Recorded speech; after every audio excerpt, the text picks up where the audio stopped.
Okay class, आप लोगों ने आई होप वीडियो देख ली होगी जिसमें आपको बताया जा रहा है कि क्या बेसिकली हमारा डीडीएल होती है और हम किस लिए डीडीएल को यूज करते हैं और टास्क डिस्क्राइब किए हैं जिसमें।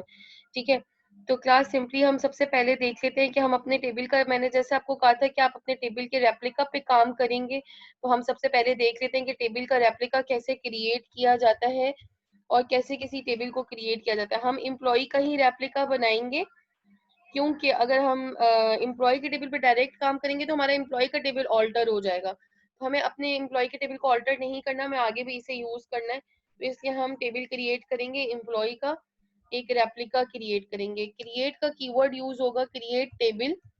ठीक है, जो भी आपको अपने रेप्लिका का नाम देना है, लेट सपोज मैं एम्प्लॉय सबा दे देती हूँ। ठीक है आप कुछ भी दे सकते हैं। एम्प्लॉय के आगे आप लोग जो नाम देंगे, आप लोग कुछ इस तरह से नाम दीजिएगा, एम्प्लॉय अंडरस्कोर और आपके इनरोलमेंट के लास्ट 3 डिजिट्स दीजिएगा, जो भी आपके इनरोलमेंट के लास्ट 3 डिजिट्स हैं वो।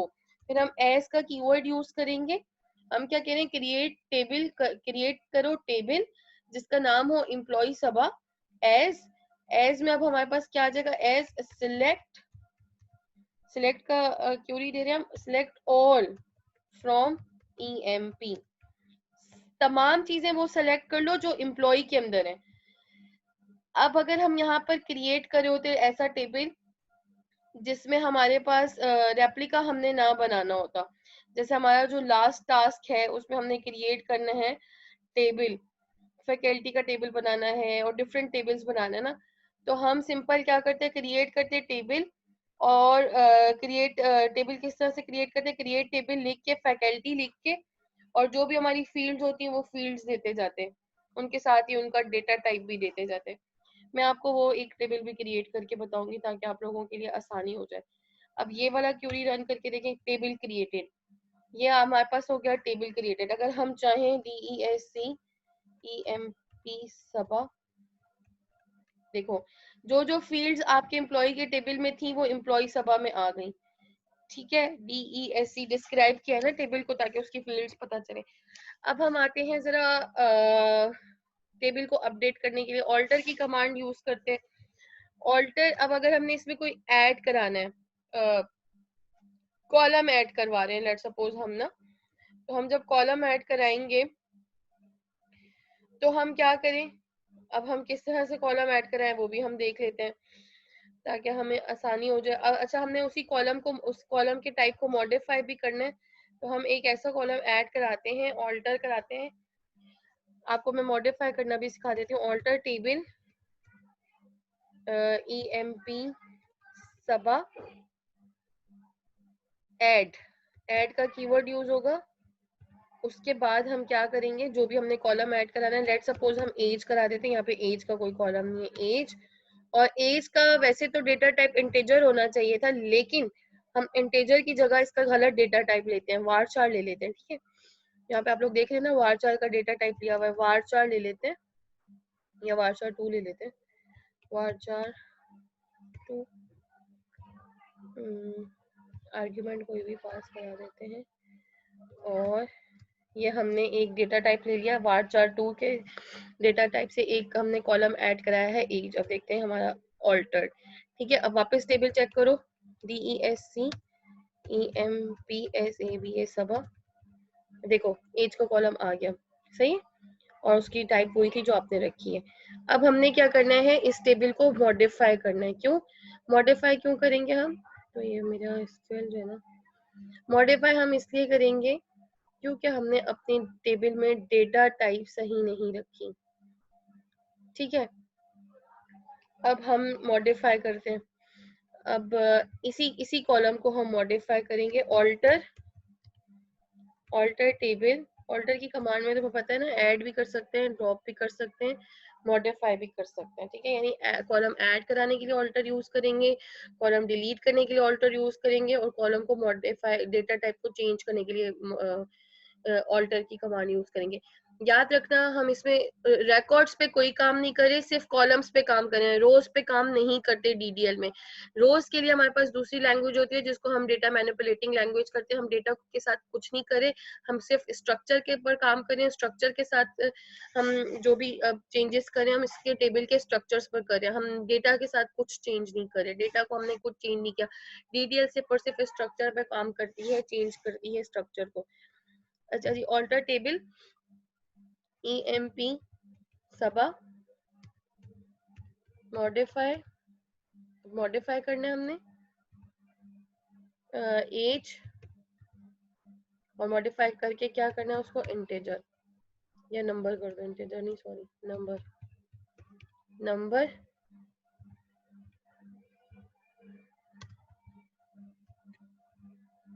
Table altered. अब वापस टेबल देखो DESC EMP सबा,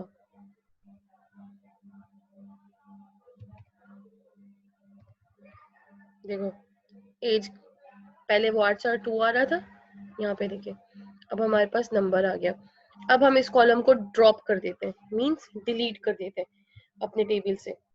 तो अब हम इस कॉलम को अगर डिलीट कर रहे हैं तो हम कौन सा कीवर्ड यूज करेंगे, ड्रॉप। ऑल्टर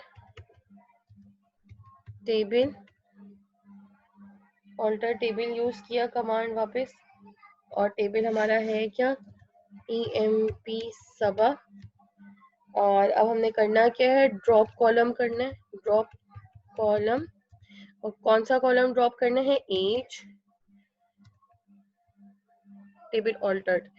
अब वापस टेबल चेक करो ना, मैंने टेबल का नाम गलत लिख दिया, EMP सबा।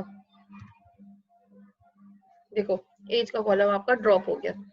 अब आपने क्या देखा, आपने क्रिएट करना टेबल देखा, आपने टेबल को ऑल्टर करना देख लिया, यानी कि ऑल्टरेशन में आपने क्या क्या काम देख लिया, कैसे कॉलम ऐड किया जाता है, कैसे कॉलम डिलीट किया जाता है, कैसे कॉलम को मॉडिफाई किया जाता है। मॉडिफाई में हम क्या कर रहे होते हैं, कॉलम में जो भी हमारे पास जो एट्रीब्यूट है, अगर उसकी डेटा टाइप हमें चेंज करनी है तो हम उसको मॉडिफाई कर सकते हैं। ठीक है, जैसे हमने अगर स्ट्रक्चर बनाते हुए टेबल का कुछ गड़बड़ कर दी है और डेटा टाइप हमने जैसे एज की कुछ और दे दी या किसी भी कॉलम की कुछ और दे दी, तो हम उसको कैसे मॉडिफाई करते हैं हमने ये देखा। अब मैं आपको एक और टेबल बनाना सिखा देती हूँ, ऐसे ही एक रैंडमली टेबल बनाना सिखा देती हूँ। अगर रेप्लिका नहीं है तो आप कैसे क्रिएट करते हैं टेबल। अभी तो मैंने आपको एक रेप्लिका बनाना सिखाया है, तो आप सिंपल वो कैसे, लेट सपोज आपके पास वहां पे फैकल्टी का ही एक टेबल है, क्रिएट टेबल फैकल्टी के नाम से मैं टेबल बना देती हूँ आपके लिए। ठीक है, आपको बनाना है, उसमें मैंने एट्रीब्यूट्स वगैरह सब बताए हुए आपको कि स्टूडेंट के टेबल में क्या होना चाहिए, फैकल्टी के टेबल में क्या होना चाहिए। तो मैं यहाँ पर कॉलम दे देती हूँ एक फैकल्टी आईडी, उसके बाद उसका डेटा टाइप है फैकल्टी आईडी की नंबर।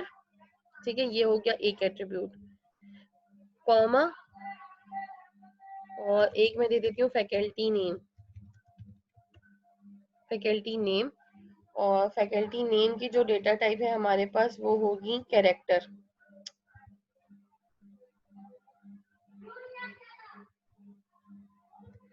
हमारे पास फैकल्टी नेम की डेटा टाइप दे देते हैं हम कैरेक्टर, CHARC। हाँ कैरेक्टर, इसमें ना स्पेलिंग में मुझसे गड़बड़ ना हो जाए। कैरेक्टर दे दिया, और हमने अपना ये टेबल बस इतना ही बनाना है। क्रिएट टेबल में कुछ गड़बड़ आ गई ना। अच्छा जी, क्या गड़बड़ की है हमने, create table faculty ID number, faculty name में गड़बड़ कर दी, फैकल्टी नेम में गैप दे दिया हमने, नहीं ये भी गड़बड़ नहीं है। फैकल्टी मिसिंग राइट पैरेंथेसिस, एक पैरेंथेसिस मिसिंग है, पैरेंथेसिस तो कोई भी मिसिंग नहीं है। 1 2 3 4 क्रिएट टेबल फैकल्टी आईडी में भी तो गैप दिया हुआ है, देखा, ये मसला। अब गैप देना है अगर आपको, तो आप क्या कर सकते हैं, अंडरस्कोर यूज कर सकते हैं। मैंने फैकल्टी आईडी और नेम में गैप दे दिया था, तो हमारे पास ये एरर आ गया था। अब हम जरा टेबल देख लेते हैं, DESC फैकल्टी, देख लो फैकल्टी आईडी और फैकल्टी नेम आ गया, सही है। तो इस तरह से क्लास हम अपनी DDL पे काम करते हैं। आई होप आप लोगों को सही चीज़ समझ में आ गई हो। फिर भी कोई मसला हुआ तो हम QA सेशन में डिस्कस कर लेंगे, जो भी आपकी एरर आ रहे होंगे, ठीक है। Thank you.